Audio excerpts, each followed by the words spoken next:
Something that is a crucial part of any battle royale game is the map. Having a well-designed map can help players like you feel that tension causing sweat on your forehead, the insane 360-degree spider sense keeping you on your toes at all times, and of course the fast heart rate pumping in you over the fear of getting sniped by a gamer with no skill. So today I'm going to rank all 9 maps from Respawnables, and wow, this sure was a tough one to do as these maps are what you can call bad, since anyone can find something to enjoy about any of them. However, I personally found ones I spent a lot of time on, maybe way too much. These rankings will be determined by design and enjoyability to keep things fair and simple. And before we begin, disclaimer. Everything in this video is my opinion. You got it? Nothing I say is factual, so I do not want to see anyone down in the comments crying about it. If you do, I'll have to hit you with a yawn emoji, or if you're really lucky, a clown emoji. Now without further ado, let's begin. In last place, we have Royal Garden, a map that can simply be described as boring. When you really think about it, this whole map is just a big rectangle in a nutshell. Just watch me take a lap around the area.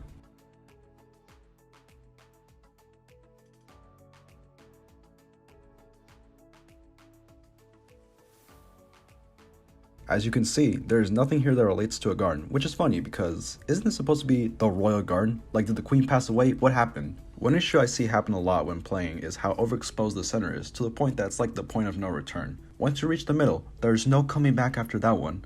All this could be solved if a redesign was done to appeal to the name, as well as make the map more than just a quadrilateral. Some of you might think this map is on the bottom because of the issue with the previous rank. Well, yes, but also no. To give credit where credit is due, the overall layout is much more related to the topic of the title, and the scenery gives you the vibe that this is a battle royale game after all. My problem here is that the map doesn't really give off a feeling that tells me to replay it many times. Dare I say this map is actually forgettable? And before I hear you Respawnables fanboys heading straight for the comments, ask yourself this. When was the last time you played this map online? Oh, what's that? You can't remember a single instance? Well, I'll tell you why. And you obviously don't need to be a rocket scientist to understand this. Creativity. This map has nothing special to make it stand out from the rest. It fills the criteria for what is required, but never dares to reach new heights. Both sides of the map are completely the same, to which might not seem like a problem for some, but me personally, I find it not interesting enough for me to make it worth playing more than once. Now, why was Royal Garden put as an online map?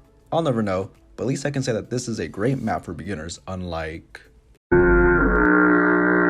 When it comes to 7th and 6th place, this is where things will seem weird. Snow Village is a map that is the inspiration for Nocturnal Bay. The only difference? The time of day on both maps. While Snow Village is set in a sunny environment, Nocturnal Snowfall settles for a more evening type of setting. Design-wise, it's pretty solid, but I personally liked playing on the carbon copy more due to the color tone. It felt like the map was overexposed due to how sunny everything seemed to be, especially the snow. Look at these two photos of snow in both maps. Which one looks more natural? What do you mean the one on the left? Well, whatever. I find the darker tone to suit much better. Plus, the brightness of that sun makes everything too easy to see no matter where you are. The balcony, the bridge, etc. That said, both of these don't offer much outside of how they are literally just identical, the only difference being that one has a better filter over it. I do like how the village could resemble an actual village from a TV show or movie. It always makes these parts feel more surreal whenever I'm moving around. The rundown car is a nice out-of-nowhere touch, and yeah, that's about it. If I had to pick, I'd put Nocturnal Snowfall a smidge higher than Snow Village just because I like snowy nights. Moving on. Kicking off the top 5 is Headquarters, probably the most controversial ranking on this list. Headquarters is the type of map that can be considered a warm-up. Don't get me wrong, the design is actually what many HQs look like, but some areas like this just don't impress me. This map has the same issue the Rocket had with it literally being the same thing on both sides. However, this is fixed with the nice platforms added in the middle to make battles more intense. Especially when you have moments like this. But oh, what's happening? Oh, whoa, no way. The reason I take this over the previous 2 entries is because this one feels confined but justified. The idea of an HQ being in an area where an all-out attack happens makes sense, hence why there isn't much to it. Also, I know I said that this can be a warm-up stage, but at the same time, it can actually be fun and nerve-wracking to play on this map because the small space actually makes you think about how to move around more effectively. Headquarters wouldn't be my first choice to play against with friends, but it's far from the last. Sitting at the number 4 spot, just shy of the top 3 is West Side District. A decent map to give me excitement, and that's about it. Like, I can't remember a single time where this map was put online, but unlike the Rocket, it's not because of how forgettable it is. It might be due to the most annoying thing about it, camping spots. Of course, the overall festival theme is what I appreciate, at least for the sections in the city. I do enjoy the festival aspect it tries to put out, and it does put me in a better mood after a horrendous loss, but the design flaws make it too easy for hackers to exploit certain areas for camping. Whether you're hiding in the tunnel, the stairs, or even the top level floor, you're almost practically invincible. If someone tries to hit you, you have a 99% chance of hiding behind a structure to stay safe. Aside from those cons, I don't like this area here. It just feels so out of place with the rest of the festival. The reason I have this in 4th is because the layout works well when incorporating the overall theme of the map. Now with that said, it's time for the podium. To begin the top 3 is Frozen Bay. Frozen Bay has always been the most interesting candidate here, considering that this was the map that helped me overcome challenges in the past, but also caused me some of my angriest moments in this game. The setting is my favorite part of this whole thing, given how we are probably near the Arctic. Maybe, the internet ain't giving me anything. The ground level is well designed, especially the cave that was always the highlight for me each time I played. This submarine that you can go up and down on is great, until it's not. I don't know if this was just me, but why is every gosh darn player hiding behind this whatchamacallit thingy? Like, come on, you should be able to go out there and fight. And I know that sounds hypocritical coming from me, but at least when I tried to solo a player, I tried and failed, so screw you. If there was a kick feature, I would kick all of y'all into the battlefield with no remorse whatsoever. Okay, I'm getting off track here. My other big gripe is that area above has wasted space that could have been used better. Like, anyone who sees this spot right here is definitely using it to do typical things like sniping and going AFK. At this point, they might cause an avalanche on this map. At the number 2 spot, Adam Moore's secret base stands proudly in 2nd place. Before giving the explanation, I have a confession for you guys. Years ago, I would always roll my eyes and groan at the sight of just seeing this specific map being selected for the next online match.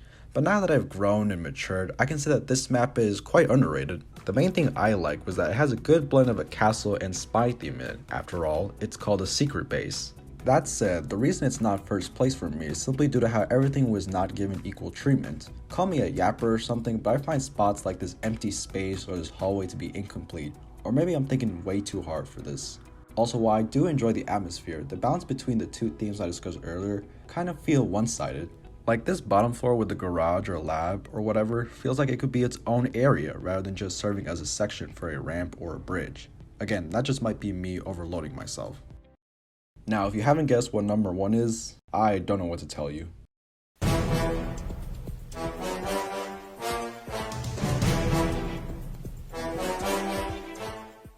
That's right, Sandtown is, unsurprisingly, the best map in Respawnables.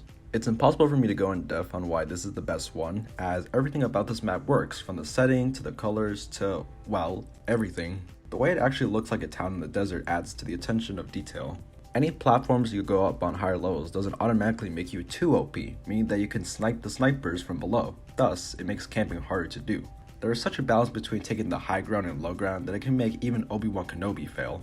Everything around the map is spaced out so naturally as well, which is why I can't complain about things like these gardens or even this fountain. The decorations are neatly placed, something Westside District should take note of here. Plus, making it take place in a desert is genius because that's where the best showdowns happen. And you know your map is great when you can find it in Roblox Arsenal of all games. That just shows how much of an impact Sandtown made to players. And with that, we've reached the end of the video. This one took me quite a while to work on, so I hope you guys enjoyed watching this in its entirety. If you want to see more Respawnables videos like this, consider subscribing for more. I have a bunch of them in the works. As always, it's my pleasure to entertain you guys, and for now, I'll see you all next time. Peace.